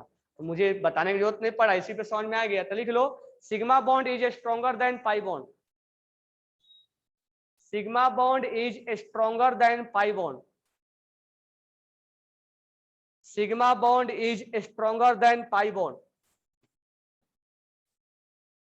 अब हमने सिंगल बॉन्ड समझ लिया, डबल समझ लिया और ओवरलैपिंग समझ लिया। एसएस ओवरलैपिंग सब रिवाइज करके आओगे पढ़ के। और हमने पीपी ओवरलैपिंग समझ लिया। कब ओवरलैपिंग नहीं होगा वो भी बता दिया। पी और पीएक्स और पीवाई नहीं करेगा। एस जब पी से टकराएगा तो कैसे टकराएगा वो भी बता दिया। अब तुम कहां जा रहे हो? अब तीसरा एग्जाम्पल तुम अभी का अभी करो। N2 में मैं बॉन्ड बना रहा हूं, नाइट्रोजन के 3 इलेक्ट्रॉन्स, नाइट्रोजन के 3 इलेक्ट्रॉन्स। जैसे मैं ये सब बनाया वैसे तुम बनाओ और मुझे बताओ इसमें एक सिग्मा और 2 पाई कैसे आ गया है। ये सिग्मा है और ये पाई है और ये पाई है, कैसे आ गया है? तो जल्दी से इलेक्ट्रॉन्स के बारे में पता लगाओ और ओवरलैप करवाओ। तुम खुद बनाओ, जैसे जैसे मैं बनाया वैसे वैसे तुम बनाओ और मुझे इस बात का जवाब दो कि ट्रिपल बॉन्ड में एक सिग्मा 2 पाई कैसे आ गया।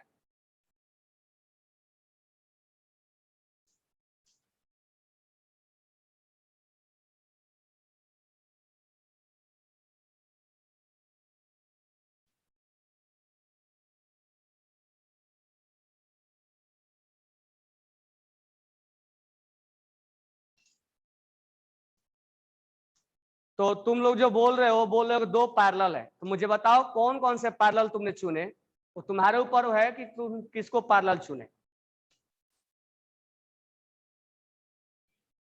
चलो इधर टाइम नहीं है, मैं बता दे रहा हूं। सही बोले हो कि एक सिग्मा एक हेड ऑन होगा, 2 क्या होगा पैरेलल। मुझे जल्दी से बताओ ये तीनों इलेक्ट्रॉन्स कहाँ के हैं? पी के है ना। इसको एक पीएक्स मान लो, ये भी पीएक्स होगा। इसको पी वाई मान लो, ये कहाँ का होगा? ये कहाँ का होगा? ये तो 3 इलेक्ट्रॉन्स है, एक पीएक्स का है, एक कहाँ का है? पी वाई का है। ठीक है, अब मैं 3D में नहीं दिखा सकता हूं, ये एक्स है और ये वाई है, जेड क्या होगा? जेड ऐसा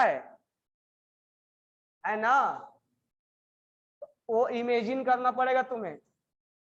जेड ऐसा है, this one will be X, this one will be Y और this one will be Z. तो जेड में एक लेना पड़ेगा, तो वो इमेजिन करना। तो मैं उसको ऐसे लिख नहीं सकता हूं ऐसे, तो मैं उसको ऐसे लिख दे रहा हूं।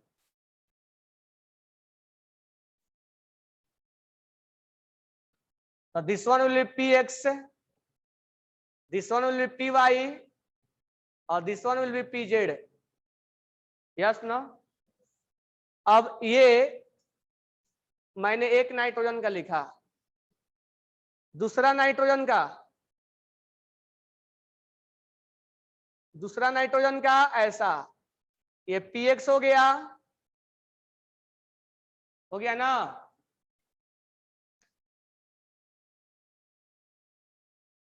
ये क्या हो गया? पी वाई हो गया। सही है गोपाल मल्लू। और ये पीजेड हो गया ना। और भी कोई एक्सिस नहीं है ना।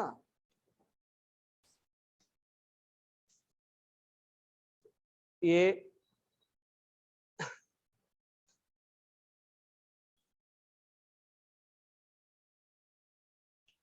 दोनों को मिलाओ और मिला के थोड़ा इमेजिन करो।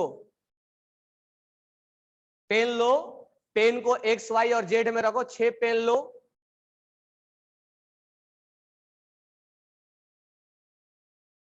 एक्स वाला मिल गया, एक्स वाला कैसा ओवरलैपिंग हुआ? वाई वाला कैसा होगा? कैसा होगा? होगा ना। अब जेड वाला समझो, जेड वाला ऐसे है, ये हेड ऑन होगा या पैरेलल होगा? होगा ना। ये कैसा होगा? तो 6 पेन लेके देख सकते हो एक्स वाई और जेड में। एक्स वाला ऐसे, वाई वाला ऐसे और जेड वाला ऐसे, और पूरा का पूरा ओवरलैप नहीं करवाना है। तो मैं जेड वाला बना रहा हूं यहाँ पे।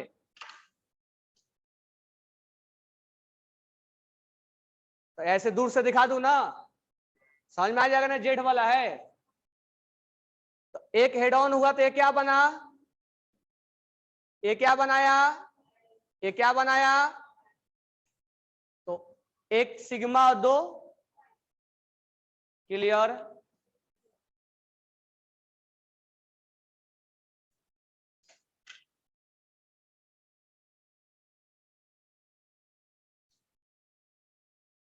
इसका मतलब बिना सिग्मा बने पाई बन सकता है क्या?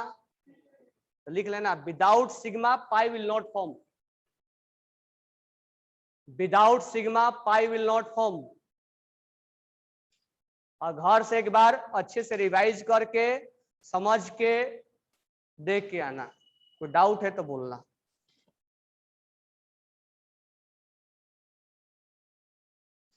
Without sigma pi will not form, यानी सिंगल बॉन्ड को कहीं पाई नहीं बोल सकते।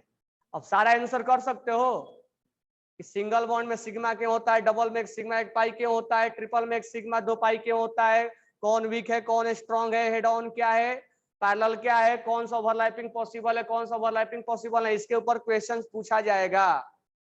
क्या सारे बात क्लियर हो गया? चलो नेक्स्ट क्लास में समझाएंगे, जब दो एटम एक दूसरे के पास आते हैं तो कितना पास को आ सकते हैं, वहीं से बॉन्ड लेंथ का जनरेशन हुआ है।